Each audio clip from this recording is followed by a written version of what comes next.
Hi, Mom. Here we go again. Thought I would try to get some reading done for you today.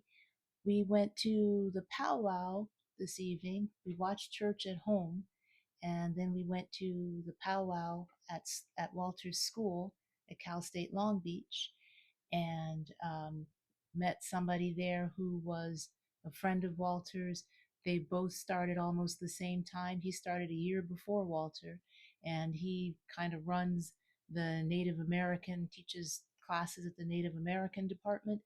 And when he found out that every time we go, I buy 5 or 6 extra fry bread just to stick them in the freezer, he looked at me and said, "We always have leftover dough. So tomorrow, or rather Monday or something, he's gonna tell Walter to come get some dough, and he's trying to make some vegan stew. So he wants to try it out on me. So I'll probably get a big old, I don't know, container of some vegan Native American stew. So after all these years, I finally get the hookup. So I don't have to spend $800 million trying to just buy some extra fry bread that I know I could make myself, but I'm just trying to support the Native American departments and everything. And they have a nonprofit. So, but I'm going to get some free fry bread.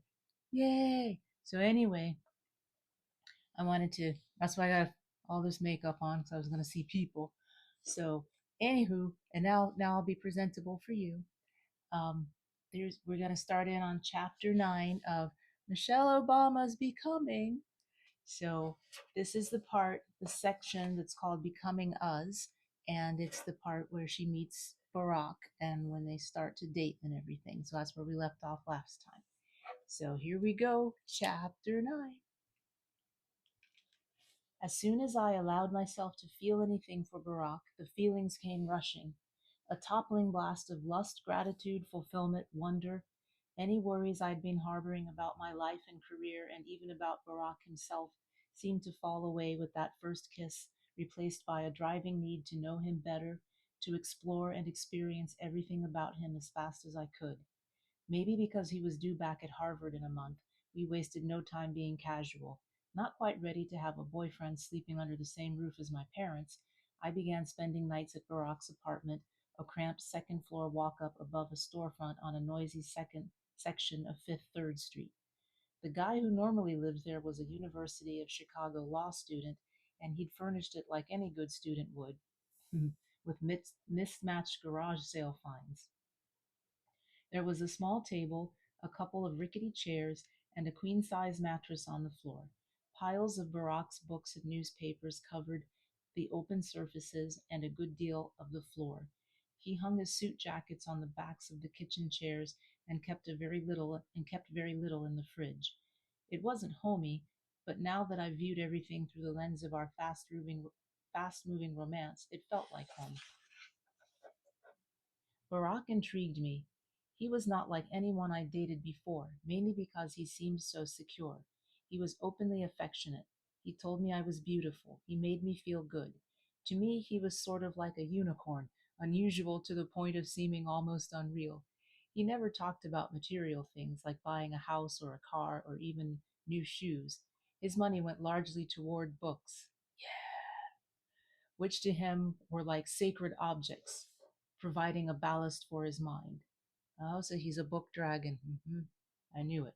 He read late into the night, often long after I'd fallen asleep, plowing through history and biographies and Toni Morrison, too. He read several newspapers daily, cover to cover.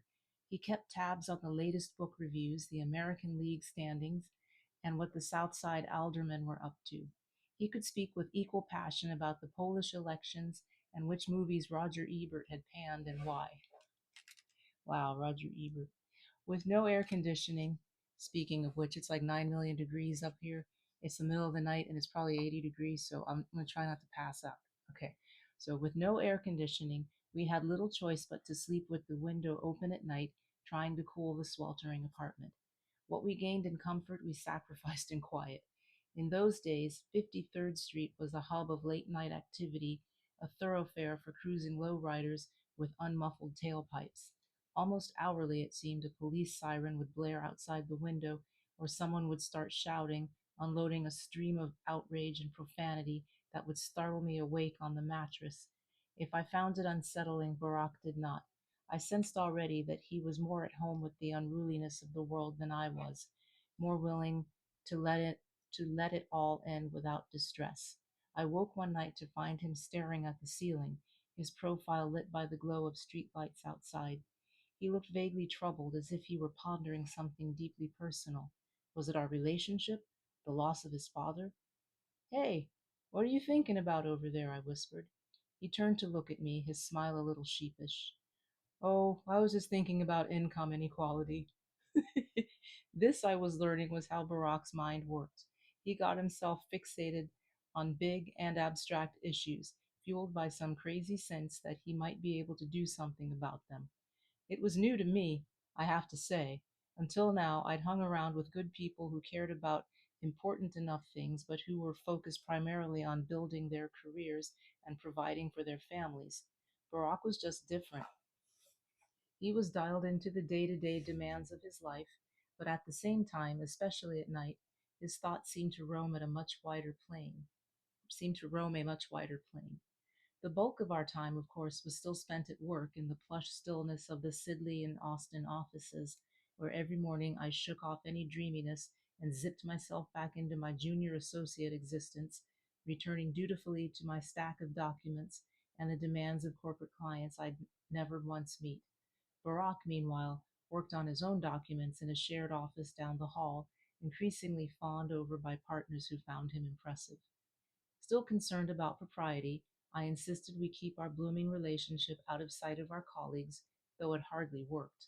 Lorraine, my assistant, gave Barack a knowing smile each time he surfaced in my office. We'd even been busted the very first night we'd been out in public as a couple, shortly after our first kiss, having gone to the Art Institute and then to see Spike Lee's movie Do the Right Thing at the Water Tower place, where we bumped into one of the firm's most high ranking partners, Newt Minow, and his wife Josephine, in the popcorn line. They'd greeted us warmly, even approvingly, and made no comment on the fact we were together. But still, there we were. Work during this time felt like a distraction, the thing we had to do before we were allowed to charge back toward each other again. Away from the office, Barack and I talked endlessly over leisurely walks around Hyde Park, dressed in shorts and t shirts, and meals that seemed short to us but in reality went on for hours. We debated the merits of every single Stevie Wonder album before doing the same with Marvin Gaye. I was smitten. I love this. We probably are related. Wait, am I in this frame? Hold on. Make sure I'm not wandering off. Okay,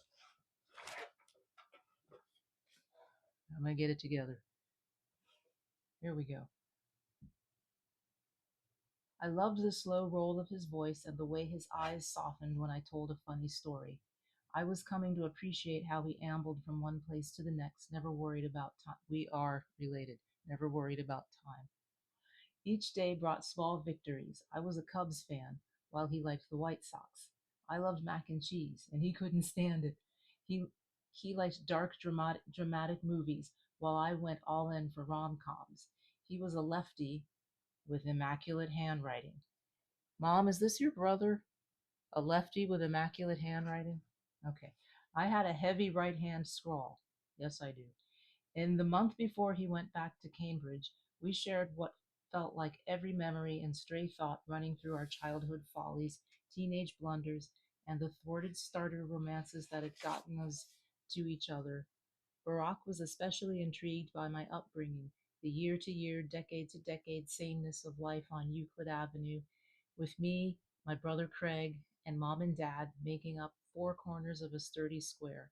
Barack had spent a lot of time in churches during his time as a community organizer, which had left him with an appreciation for organized religion, but at the same time he remained less traditional. Marriage, he told me on, struck him as an unnecessary and overhyped convention. I don't remember introducing Barack to my family that summer, though Craig tells me I did. He says that the two of us walked up to the house on Euclid Avenue one evening. Craig was over for a visit, sitting on the front porch with my parents. Barack, he recalls, was friendly and confident and made a couple of minutes of easy small talk before we ran up to my apartment to pick something up. My father appreciated Barack instantly, but still didn't like his odds. After all, he'd seen me jettison my high school boyfriend David at the gates of Princeton. He watched me dismiss Kevin, the college football player, as soon as I'd seen him in a furry mascot outfit. Well, that makes sense.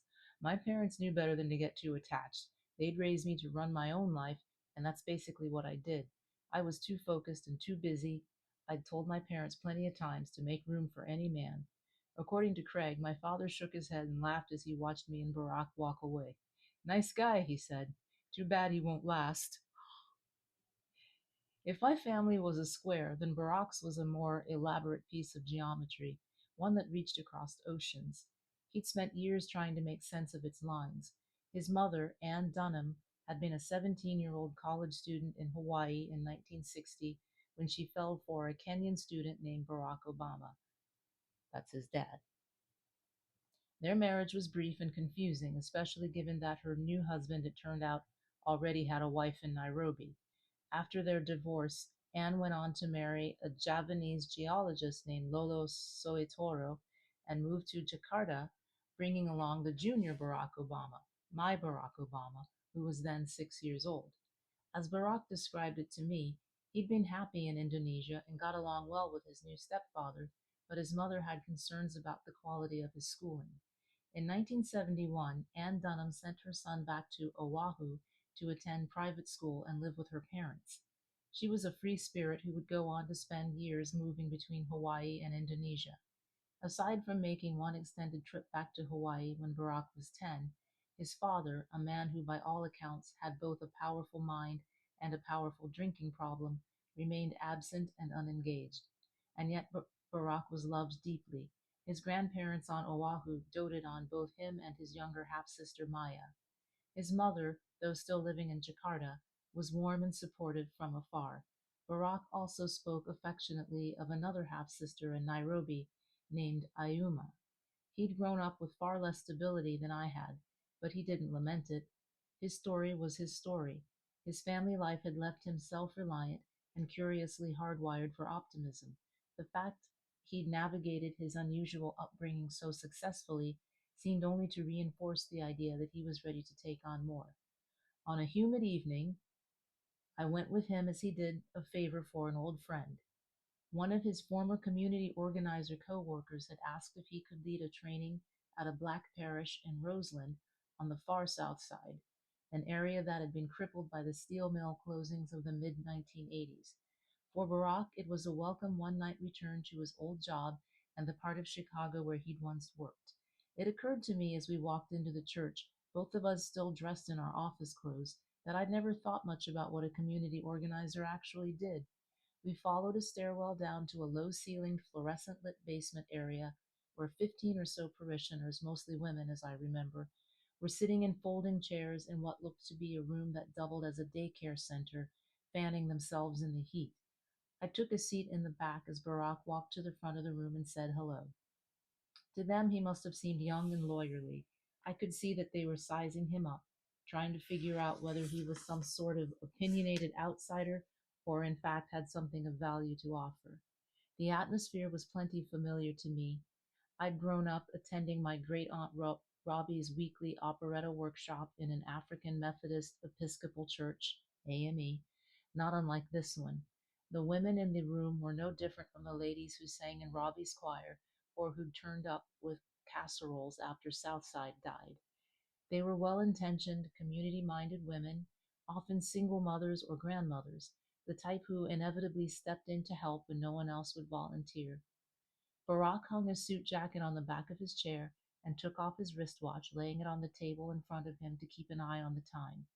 After introducing himself, he facilitated a conversation that would last about an hour, asking people to share their stories and describe their concerns about life in the neighborhood. Barack, in turn, shared his own story, tying it to the principles of community organizing. He was there to convince them that our stories connected us to one another, and through these connections, it was possible to harness discontent and convert it to something useful. Even they, he said, a tiny group inside a small church in what felt like a forgotten neighborhood, could build real political power. It took effort, he cautioned. It required mapping strategy and listening to your neighbors and building trust in communities where trust is often lacking. It meant asking people you'd never met to give you a bit of their time or a tiny piece of their paycheck. It involved being told no in a dozen or 100 different ways before hearing the yes that would make all the difference. This, it seemed, was a large part of what an organizer did. But he assured them that they could have influence. They could make change. He'd seen the process work, if not always smoothly, in the Altgeld Gardens public housing project, where a group just like this one had managed to register new voters, rally residents to meet with city officials about asbestos contamination, and persuade the mayor's office to fund a neighborhood job training center. The heavy-set woman sitting next to me bounced a toddler on her knee and did nothing to hide her skepticism. She inspected Barack with her chin lifted and her bottom lip stuck out as if to say, "Who are you to be telling us what to do?" But skepticism didn't bother him, the same way long odds didn't seem to bother him. Barack was a unicorn, after all, shaped by his unusual name, his odd heritage, his hard to pin down ethnicity, his missing dad, his unique mind. He was used to having to prove himself pretty much anywhere he went. The idea he was presenting wasn't an easy sell, nor should it have been. Roseland had taken one hit after another, from the exodus of white families and the bottoming out of the steel industry to the deterioration of its schools and the flourishing of the drug trade. As an organizer working in urban communities, Barack had told me he'd contended most often with a deep weariness in people, especially black people, a cynicism bred from 1,000 small disappointments over time. I understood it. I'd seen it in my own neighborhood, in my own family, a bitterness, a lapse in faith. It lived in both of my grandfathers, spawned by every goal they'd abandoned and every compromise they'd had to make. It was inside the harried second grade teacher who'd basically given up trying to teach us at Bryn Mawr. It was inside the neighbor who stopped mowing her lawn or keeping track of where her kids went after school. It lived in every piece of trash tossed carelessly in the grass at our local park and every ounce of malt liquor drained before dark. It lived in every last thing we deemed unfixable, including ourselves. Barack didn't talk down to the people of Roseland, and he wasn't trying to win them over either, by hiding his privilege and acting more black. Amid the parishioners' fears and frustrations, their disenfranchisement and sinking helplessness, he was somewhat brashly pointing an arrow in the opposite direction. I'd never been someone I'd never been someone who dwelled on the more demoralizing parts of being African American. I'd been raised to think positively. I'd absorbed my family's love and my parents' commitment to seeing us succeed. I'd stood with Santita Jackson at Operation Push rallies, listening to her father, Jesse Jackson, call for Black people to remember their pride. My purpose had always been to see past my neighborhood, to look ahead and overcome. And I had. I'd scored myself 2 Ivy League degrees. I had a seat at the table at Sidley and Austin, and I'd made my parents and grandparents proud. But listening to Barack, I began to understand that his version of hope reached far beyond mine. It was one thing to get yourself out of a stuck place, I realized. It was another thing entirely to try and get the place itself unstuck. I was gripped all over again by a sense of how special he was. Slowly, all around me too, the church ladies began nodding their approval, punctuating his sentences with "mm-hmm," and "that's right." His voice climbed in intensity as he got to the end of his pitch. He wasn't a preacher, but he was definitely preaching something, a vision. He was making a bid for our investment. The choice, as he saw it, was this: you give up or you work for change. What's better for us? Barak called to the people gathered in the room. Do we settle for the world as it is, or do we work for the world as it should be? It was a phrase borrowed from a book he'd read when he first started out as an organizer, and it would stay with me for years. It was as close as I'd come to understanding what motivated Barak, the world as it should be. Next to me, the woman with the toddler on her lap all but exploded. "That's right," she bellowed, finally convinced. "Amen." Amen, I thought to myself, because I was convinced too. Before he returned to law school, sometime in the middle of August, Barak had told me he loved me. The feeling had flowered between us so quickly and naturally that there was nothing especially memorable about the moment itself. I don't recall when or how exactly it happened. It was just an articulation, tender and meaningful, of the thing that had caught us both by surprise. Even though we'd known each other only a couple of months, even though it was kind of impractical, we were in love. But now we had to navigate the more than 900 miles that would separate us. Barack had 2 years of school left and said he hoped to settle in Chicago when he was done. There was no expectation that I would leave my life there in the interim. As a still newish associate at Sidley, I understood that the next phase of my career was critical, that my accomplishments would determine whether I made partner or not. Having been through law school myself, I also knew how busy Barack would be. He'd been chosen as an editor on the Harvard Law Review, a monthly student run journal that was considered one of the top legal publications in the country. It was an honor to be picked for the editorial team, but it was also like taking a full time job onto the already heavy load of being a law student. What did this leave us with? It left us with the phone. Keep in mind that this was 1989, when phones didn't live in our pockets. Texting wasn't a thing. No emoji could sub for a kiss. The phone required both time and mutual availability.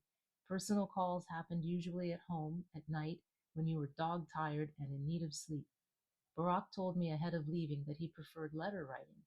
I'm not much of a phone guy, was how he put it, as if that settled it. But it settled nothing. We just spent the whole summer talking. I wasn't going to relegate our love to the creeping pace of the postal service. This was another small difference between us. Barack could pour his heart out through a pen. He'd been raised on letters, sustenance arriving in the form of wispy airmail envelopes from his mom in Indonesia. I, meanwhile, was an in your face sort of person, brought up on Sunday dinners at Southsides, where you sometimes had to shout to be heard. In my family, we gabbed. My dad, who'd recently traded in his car for a specialized van to accommodate his disability, still made a point of showing up in his cousins' doorways as often as possible for in person visits. Friends, neighbors, cousins of cousins who regularly turned up on Euclid Avenue and planted themselves in the living room next to my father in his recliner to tell stories and ask for advice. Even David, my old high school boyfriend, sometimes dropped in to seek his counsel. My dad had no problem with the phone either. For years, I'd seen him call my grandmother in South Carolina almost daily asking for her news. I informed Barack that if our relationship was going to work, he'd better get comfortable with the phone. If I'm not talking to you, I announced, I might have to find another guy who'll listen. I was joking, but only a little. And so it was that Barack became a phone guy. Over the course of the fall, we spoke as often as we could manage, both of us locked into our respective worlds and schedules, but still sharing the little details of our days, commiserating over the heap of corporate tax cases he had to read, or laughing about how I'd taken to sweating out my office frustrations at after work aerobics. As months passed, our feelings stayed steady on and reliable. For me, it became one less thing in life to question. Just make sure the microphone's still on. Okay. At Sidley and Austin, I was part of the Chicago office's recruiting team tasked with interviewing Harvard Law School students for summer associate jobs. It was essentially a wooing process. As a student, I'd experienced for myself the power and temptation of the corporate law and industrial complex, having been given a binder as thick as a dictionary that listed law firms across the country and told that every one of them was interested in landing Harvard educated lawyers. It would seem that with the imprimatur of a Harvard JD, you had a shot at working at any city, in any field of law, whether it be at a mammoth litigation firm in Dallas or a boutique real estate firm in New York. If you were curious about any of them, you requested an on campus interview. If that went well, you were then treated to a quote unquote fly out, which amounted to a plane ticket, a 5-star hotel room, and another round of interviews at the firm's office, followed by some extravagant wine and dine experience with recruiters like me.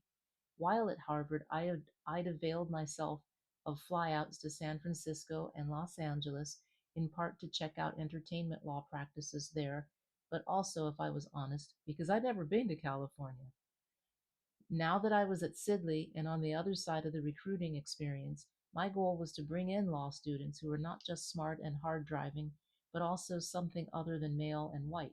There were there was exactly one other African American woman on the recruiting team, a senior associate named Mercedes Lang. Mercedes was about 10 years older than I was and became a dear friend and mentor. Like me, she had two Ivy League degrees and routinely sat at tables where nobody looked at her. The struggle, we agreed, was not to get used to it or to accept it.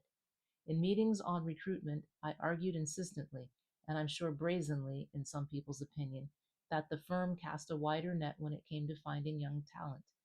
The long held practice was to engage students from a select group of law schools: Harvard, Stanford, Yale, Northwestern, the University of Chicago, and the University of Illinois primarily, the places where most of the firm's lawyers had earned their degrees.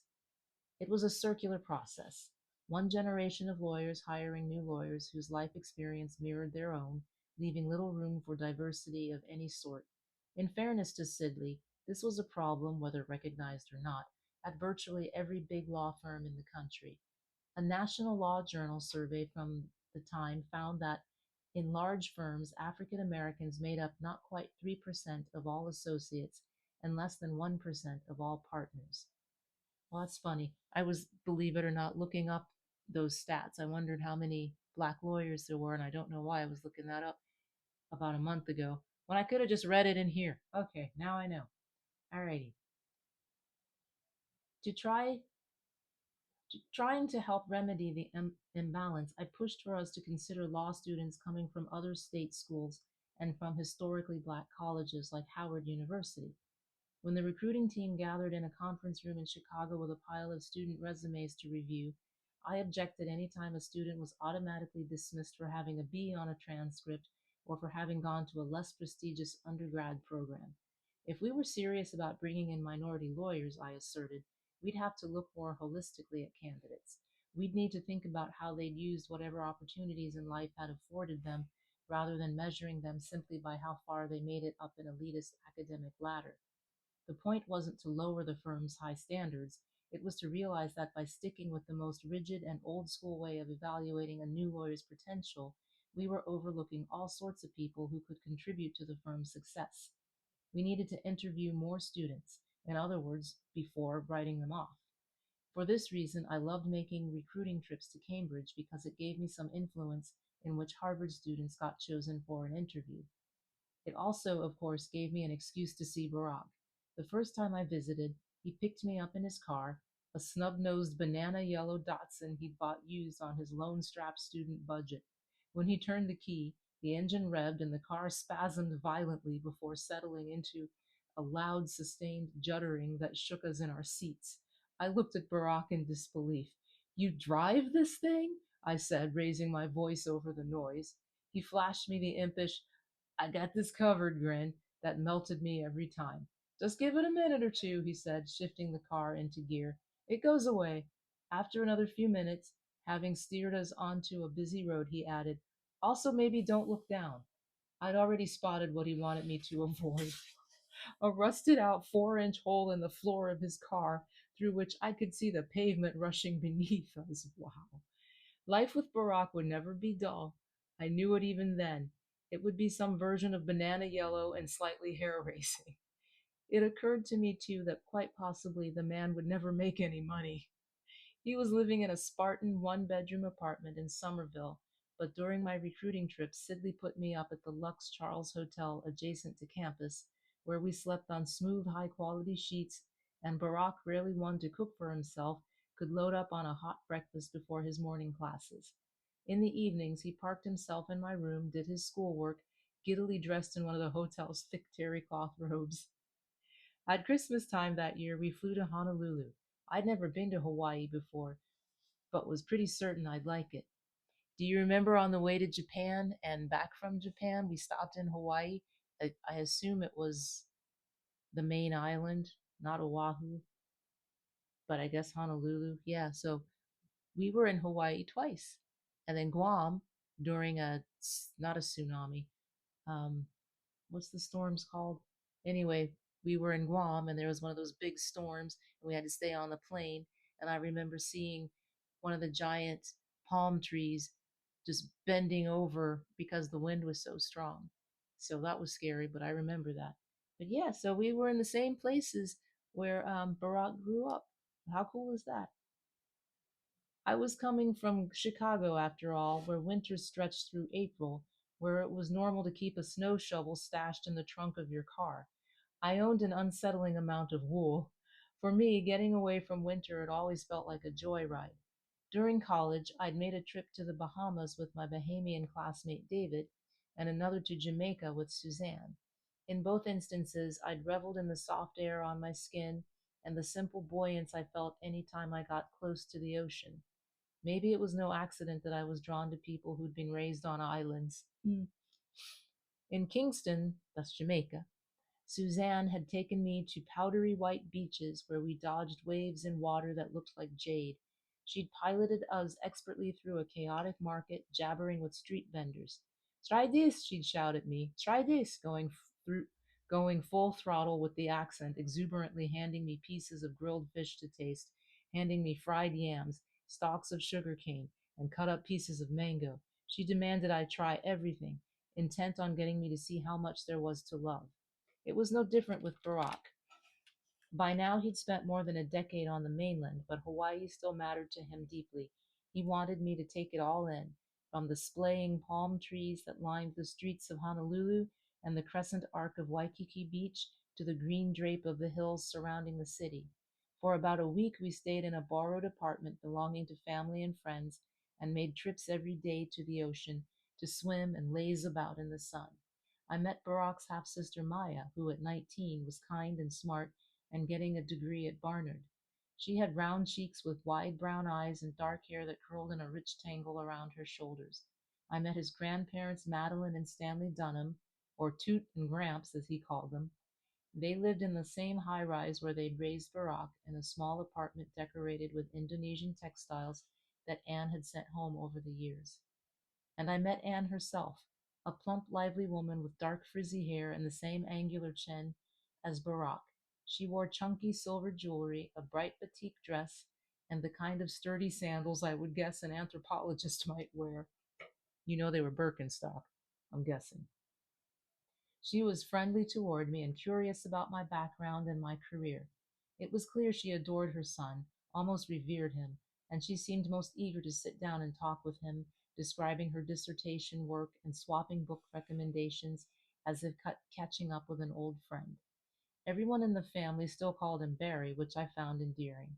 Though they'd left their home state of Kansas back in the 1940s, his grandparents seemed to me like the misplaced Midwesterners Barack had always described them as. Gramps was big and bear like and told silly jokes. Toot, a stout gray haired woman who'd worked her way up to becoming vice president of a local bank, made us tuna salad sandwiches for lunch.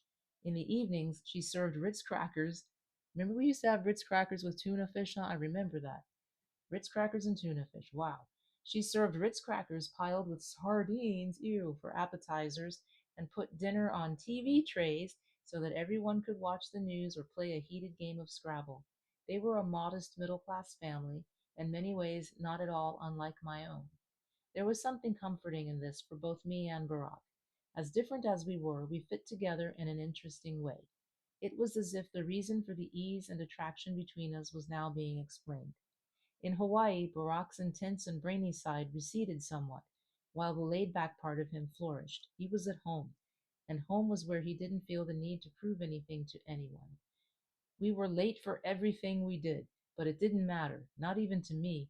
Barack's high school buddy Bobby, who was a commercial fisherman, took us out on his boat one day for some snorkeling and an aimless cruise. It was then that I saw Barack as relaxed as I'd ever seen him, lounging under a blue sky with a cold beer and an old friend, no longer fixated on the day's news or law school reading or what should be done about income inequality. The sun-bleached mellowness of the island opened up space for the two of us, in part by giving us time we'd never before had. So many of my friends judged potential mates from the outside in, focusing first on their looks and financial prospects. If it turned out the person they'd chosen wasn't a good communicator or was uncomfortable with being vulnerable, they seemed to think time or marriage vows would fix the problem. But Barack had arrived in my life a wholly formed person. From our very first conversation, he'd shown me that he wasn't self conscious about expressing fear or weakness and that he valued being truthful. At work, I'd witnessed his humility and willingness to sacrifice his own needs and wants for a bigger purpose. And now in Hawaii, I could see his character reflected in other small ways. His long lasting friendships with his high school buddies showed his consistency in relationships. In his devotion to a strong willed mother, I saw a deep respect for women and their independence. Without needing to discuss it outright, I knew he could handle a partner who had her own passions and voice. These were things you couldn't teach in a relationship, things that not even love could really build or change. In opening up his world to me, Barack was showing me everything I'd ever need to know about the kind of life partner he'd be. One afternoon, we borrowed a car and drove to the North Shore of Oahu, where we sat on a ribbon of soft beach and watched surfers rip across enormous waves. We stayed for hours just talking as one wave tipped into the next, as the sun dropped down toward the horizon and the other beachgoers packed up to go home. We talked as the sky turned pink and then purple and finally went dark as the bugs started to bite and we began to get hungry. If I'd come to Hawaii to sample something of Barack's past, we were now sitting at the edge of a giant ocean, trying on a version of the future, discussing what kind of house we'd want to live in someday, what kind of parents we wanted to be. It felt speculative and a little daring to talk like this, but it was also reassuring because it seemed as if maybe we'd never stop, that maybe this conversation between us could go on for life. Let me see how many pages we got here.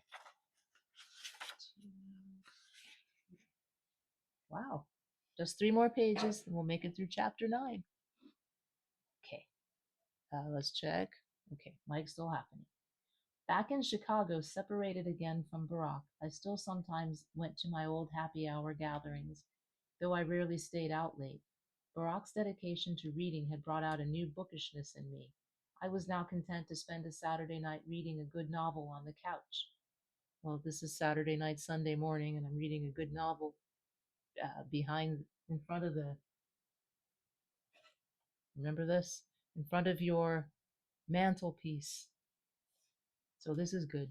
Mm-hmm. When I got bored, I called up old friends. Even now that I had a serious boyfriend, my girlfriends were the ones who held me steady. Santita Jackson was now traveling the country as a backup singer for Roberta Flack. How cool is that? But we spoke when we could. A year or so earlier, I sat with my parents in their living room, bursting with pride as we watched Santita and her siblings introduce their father at the 1988 Democratic National Convention. I wonder if that's online. That'd be cool to see. Reverend Jackson had made a respectable run for the presidency, winning about a dozen primaries before ceding the nomination to Michael Dukakis.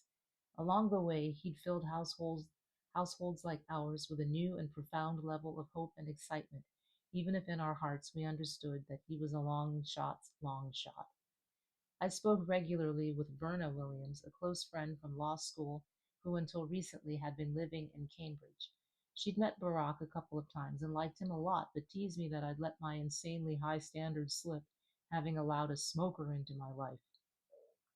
Angela Kennedy and I still laughed hard together, even though she was working as a teacher in New Jersey while also parenting a young son and trying to hold herself steady as her marriage slowly imploded. We'd known each other as goofy, half mature college girls, and now we were adults with adult lives and adult concerns. That idea alone sometimes struck us as hilarious. Suzanne, meanwhile, was the same free spirit she'd been when we roomed together at Princeton, flitting in and out of my life with varying predictability, continuing to measure the value of her days purely by whether they were pleasurable or not. We'd go long stretches without talking, but then pick up the thread of our friendship with ease. As always, I called her Scroozy, and she called me Mish. Our worlds continued to be as different as they'd been at school, when she was trekking off to eating club parties and kicking her dirty laundry beneath the bed, and I was color coding my Sociology 201 notes. Even then, Suzanne was like a sister whose life I could only track from afar, across the gulf of our inherent differences. She was maddening, charming, and always important to me. She'd ask my advice and then willfully ignore it. Would it be bad to date a philandering semi famous pop star? Why, yes, it would. But she'd do it anyway, because why not? Most galling to me was when she turned down an opportunity to go to an Ivy League business school after college, deciding that it would be too much work and therefore no fun. Instead, she got her MBA from a not so stressful program at a state school, which I viewed as kind of a lazy move. Suzanne's choices sometimes seemed like an affront to my way of doing things, a vote in favor of easing up and striving less. I can say now that I judged her unfairly for them. At the time, though, I just thought I was right. Not long after I'd started dating Barack, I called Suzanne to gush about my feelings for him. She'd been thrilled to hear me so happy, happiness being her currency. She also had news of her own. She was ditching her job as a computer specialist at the Federal Reserve and going traveling, not for weeks, but for months. Suzanne and her mom were soon to head off on some round the world style adventure, because why not? I could never guess whether Suzanne knew unconsciously that something strange was happening in the cells of her body, that a silent hijacking was already underway. What I did know was that during the fall of 1989, while I wore patent leather pumps and sat through long, dull con- conference room meetings at Sidley, Suzanne and her mother were trying not to spill curry on their sundresses in Cambodia and dancing at dawn on the grand walkways of the Taj Mahal. As I balanced my checkbook, picked up my dry cleaning, and watched the leaves wither and drop from the trees along Euclid Avenue, Suzanne was careening through humid Bangkok in a tuk tuk. That's those little tiny, basically a motorbike with walls and a roof on it. So it's like a tiny little way that people drive around. It's called a tuk tuk. I don't know why I know that. Hooting as I imagined it with joy. I don't, in fact, know what any of her travels looked like or where she actually went, because she wasn't one to send postcards or keep in touch. She was too busy living, stuffing herself full of what the world had to give. By the time she got home to Maryland and found a moment to reach out to me, the news was different, so clanging and dissonant from my image of her that I could hardly take it in. I have cancer, Suzanne told me, her voice husky with emotion. A lot of it. Her doctors had just diagnosed it, an aggressive form of lymphoma already ravaging her organs. She described a plan for treatment, pegging some hope to what the results could be, but I was too overwhelmed to note the details. Before hanging up, she told me that in a cruel twist of fate, her mother had fallen gravely ill as well. I'm not sure that I ever believed that life was fair, but I had always thought that you could work your way out of just about any problem. Suzanne's cancer was the first real challenge to that notion, a sabotage of my ideals. Because even if I didn't have the specifics nailed down yet, I did have ideas about the future. I had that agenda I'd been assiduously maintaining since freshman year of college, stemming from the neat line of boxes I was meant to check. For me and Suzanne, it was supposed to go like this. We'd be the maids of honor at each other's weddings. Our husbands would be really different, of course, but they'd like each other a lot anyway. We'd have babies at the same time, take family beach trips to Jamaica, remain mildly critical of each other's parenting techniques, and be favorite fun aunties to each other's kids as they grew. I'd get her kids books for their birthdays. She'd get mine pogo sticks. We'd laugh and share secrets and roll our eyes at what we perceived as the other person's ridiculous idiosyncrasies until one day we'd realize we were two old ladies who'd been best friends forever, flummoxed suddenly by where the time had gone. That for me was as it should be. What I find remarkable in hindsight is how, over the course of that winter and spring, I just did my job. I was a lawyer, and lawyers worked. We worked all the time. We were only as good as the hours we billed. There was no choice, I told myself. The work was important, I told myself. And so I kept showing up every morning in downtown Chicago at the corporate ant mound known as One First National Plaza. I put my head down and billed my hours. Back in Maryland, Suzanne was living with her disease. She was coping with medical appointments and surgeries, and at the same time trying to care for her mother, who was also fighting an aggressive cancer that was, the doctors insisted, completely unrelated to Suzanne's. It was bad luck, bad fortune, freakish to the point of being too scary to contemplate. The rest of Suzanne's family was not particularly close knit, except for two of her favorite female cousins who helped out as much as they could. Angela drove down from New Jersey to visit sometimes, but she was juggling both a toddler and a job. I enlisted Verna, my law school friend, to go by when she could, as a sort of proxy for me. Verna had met Suzanne a couple of times while we were at Harvard, and by sheer coincidence, she was now living in Silver Spring, in a building just across the parking lot from Suzanne's. It was a lot to ask of Verna, who'd recently lost her father and was wrestling with her own grief, but she was a true friend, a compassionate person. She phoned my office one day in May to relay the details of a visit. I combed her hair, she said. That Suzanne needed to have her hair combed should have told me everything, but I walled myself off from the truth. Some part of me still insisted this wasn't happening. I held on to the idea that Suzanne's health would turn around, even as the evidence against it stacked up. It was Angela, finally, who called me in June and got right to the point. If you're going to come, Mish, you'd better get to it. By then, Suzanne had been moved to a hospital. She was too weak to talk, slipping in and out of consciousness. There was nothing left to feed my denial. I hung up the phone and bought a plane ticket.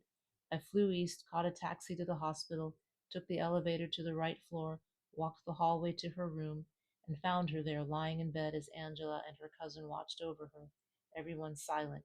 Suzanne's mother, it turned out, had died just a few days earlier, and now Suzanne was in a coma. Angela made room for me to perch on the side of her bed. I stared hard at Suzanne, at her perfect heart-shaped face and reddish-brown skin, feeling comforted somehow by the youthful smoothness of her cheeks and the girlish curve in her lips. She seemed oddly undiminished by the illness.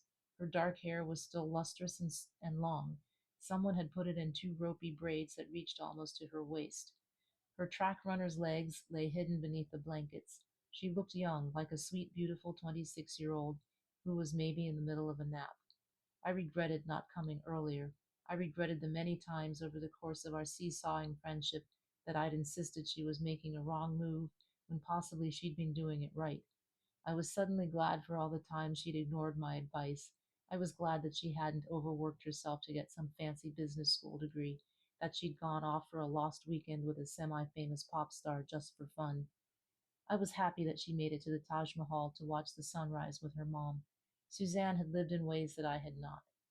That day I held her limp hand and watched as her breathing grew ragged, as eventually there were long pauses between her inhales. At some point, the nurse gave us a knowing nod. It was happening. Suzanne was leaving. My mind went dark. I had no deep thoughts. I had no revelations about life or loss. If anything, I was mad. To say that it was unfair that Suzanne got sick and died at 26 seems too simple a thing, but it was a fact as cold and ugly as they come. What I was thinking as I finally left her body in that hospital room was this: she's gone, and I'm still here. Outside in the hallway, there were people wandering in hospital gowns who were far older and sicker looking than Suzanne, and they were still here. I would take a packed flight back to Chicago, drive along a busy highway, ride an elevator up to my office. I'd see all these people looking happy in their cars, walking the sidewalk in their summer clothes, sitting idly by in cafes, and working at their desks, all of them oblivious to what happened to Suzanne, apparently unaware that they too could die at any moment. It felt perverse how the world just carried on, and how everyone was still here, except for my Suzanne. Wow, that was sad. Well, that was chapter 9. Hope things pick up in chapter 10. So let me end this one, and we'll pick it up again in chapter 10. All right. Nighty night. Love you. Hope you liked it. Okay. Just checking. Microphone's still on. So um, hope you enjoy it. And I'll talk to you later today. All right. Love you. Bye bye.